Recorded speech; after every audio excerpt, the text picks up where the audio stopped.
सुप्रभात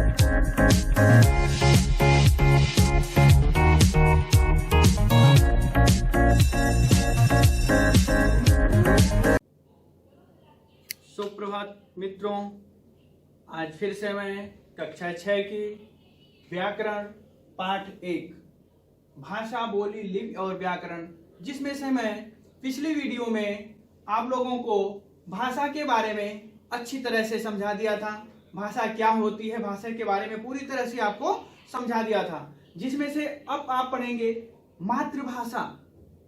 मातृभाषा क्या होती है, मातृभाषा किसे कहते हैं? तो मातृभाषा जो होती है, मातृभाषा वह भाषा है जो बालक सबसे पहले अपनी माँ व परिवार से सीखता है, उसे ही हम क्या कहते हैं? मातृभाषा कहते हैं। यानी बच्चा जब जन्म लेता है तो सर्वप्रथम अपने परिवार में वह अपने माँ और परिवार से जो भाषा सीखता है वह ही उसकी मातृभाषा कहलाती है। यदि बच्चा हिंदी भाषी परिवार में जन्मा है तो उसकी मातृभाषा क्या होगी? हिंदी होगी। यदि बच्चा जो है गुजराती परिवार में जन्मा है तो उसकी मातृभाषा क्या होगी? गुजराती होगी। यानी उसके माँ बाप जो भाषा बोलेंगे वही उसकी मातृभाषा होगी। यानी जिन भाषा का वो प्रयोग करेंगे, तो जिस परिवार में बच्चा जन्मा होगा, यदि हिंदी भाषी परिवार में जन्मा है तो हिंदी मातृभाषा होगी, गुजराती मातृभाषा में जन्मा है तो गुजराती होगी। तो यानी उदाहरण में देखिए, जैसे हिंदी भाषी परिवार में जन्मे बालक की मातृभाषा हिंदी होती है। तो मैं आपको बताया कि बच्चा जिस परिवार में, जिस भाषी परिवार में जन्मेगा वही उस बच्चे की मातृभाषा होती है। सर्वप्रथम जन्म लेने के बाद बच्चा जो है किससे सीखता है? माँ और अपने परिवार से सीखता है। वही भाषा उसकी क्या होती है? मातृभाषा होती है। अगला है राष्ट्रभाषा। राष्ट्रभाषा क्या होती है? राष्ट्रभाषा वह भाषा है जिसका प्रयोग संपूर्ण राष्ट्र करता है। भारत की राष्ट्रभाषा हिंदी है। कहने का मतलब ये भाषा जो जिसकी भाषा जो है जिसका प्रयोग पूरा राष्ट्र करता हो, उसे ही हम जो है राष्ट्रभाषा कहते हैं।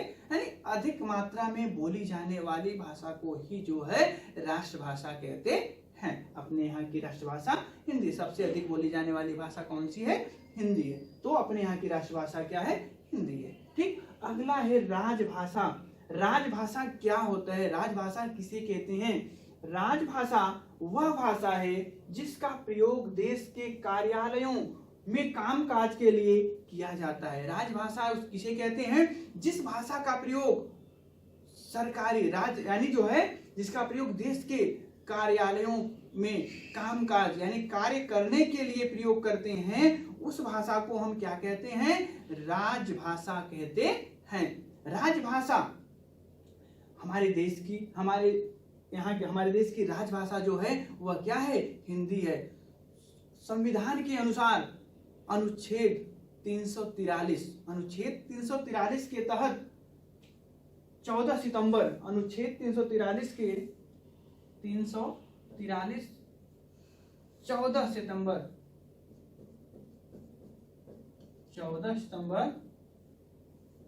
1949 को जो है भारत में जो है हिंदी को राजभाषा के रूप में स्वीकार किया गया। कब?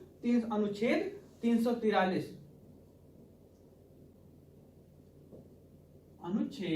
343 के अनुसार जो है 14 सितंबर 1949 को जो है अपने देश में जो है हिंदी को राजभाषा के रूप में स्वीकार किया गया।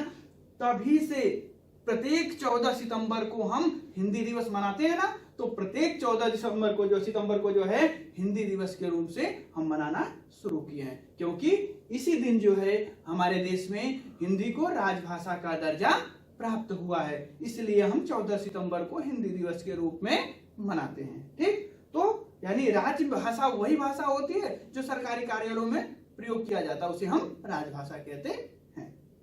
बोली क्या होती है? बोली सीमित क्षेत्र में प्रयोग में लाया जाने वाला भाषा का अल्प विकसित रूप बोली कहलाता है। यानी अल्प विकसित यानी पूरी तरह से विकसित नहीं होता है। जैसे किसी भी प्रदेश में ले लो, वहां पर क्षेत्र वाइज बोली जैसे है कुछ दूर जाएंगे आप तो वहां पे अलग बोली मिलेगी, वहां से कुछ दूर जाएंगे तो कुछ अलग मिलेगी। तो यानी जो सीमित क्षेत्र में प्रयोग में लाया जाता है, जो एक सीमित क्षेत्र में प्रयोग की जाती है, उसे ही हम बोली कहते हैं। यानी एक राज्य में कई तरह की बोलियां होती हैं, तो सीमित क्षेत्र में कुछ ही क्षेत्र में प्रयोग किए जाने वाली जो है भाषा को हम क्या कहते हैं, बोली कहते हैं। ठीक, जैसे लिपि, अगला है लिपि। किसी भाषा के उच्चारित ध्वनियों को लिखने की विधि लिपि कहलाती है। जैसे हम हिंदी बोल रहे हैं तो जो हम उच्चारण कर रहे हैं, जैसे हम आपके सामने बोल रहे हैं तो हम जो बोल रहे हैं यह कौन सी भाषा है, हिंदी है। तो किसी भी भाषा की जो है उच्चारित की गई ध्वनियों को लिखने की जो विधि होती है उसे ही हम क्या कहते हैं, लिपि कहते हैं। यानी हम जो लिखते हैं वही लिपि होती है, लिखने की विधि जो होती है उसी को हम लिपि कहते हैं।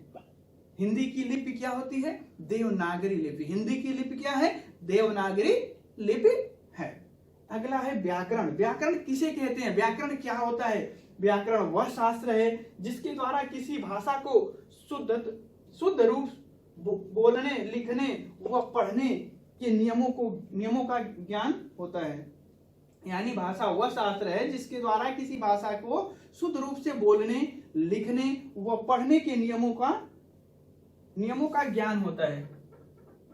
नियमों का ज्ञान होता है, उसे ही हम क्या कहते हैं, व्याकरण कहते हैं। कहने का मतलब जैसे देखिए हम बोल रहे हैं तो हम शुद्ध बोलते हैं। यदि हम शुद्ध बोलेंगे कैसे पता चलेगा, यानी उसमें संज्ञा, सर्वनाम, विशेषण, क्रिया, कर्ता, कर्म, क्रिया, यानी इनका सही तरीके से जब प्रयोग होकर के हम बोलते, जैसे राम घर जा रहा है, ठीक, यह एक वाक्य है, राम घर जा रहा है।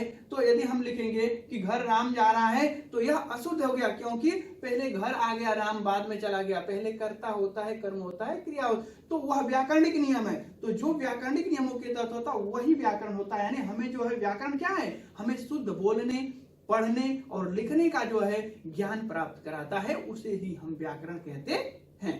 ठीक, तो आप इसमें बोली क्या होती है, लिपि क्या होती है, व्याकरण क्या होता है, अच्छी तरह से एक एक करके आप जो है समझ लिए। ठीक, तो आपको इसमें जहां कहीं दिक्कत हो वह जो है आप जो है व्हाट्सएप के जरिए उसका निराकरण कर सकते हैं, पूछ सकते हैं। अच्छी तरह से वीडियो देखिए, समझिए, पढ़िए, उसके बाद जो है आपको जहां भी दिक्कत होती है वह व्हाट्सएप के जरिए आप उसका निराकरण कर लीजिए। धन्यवाद।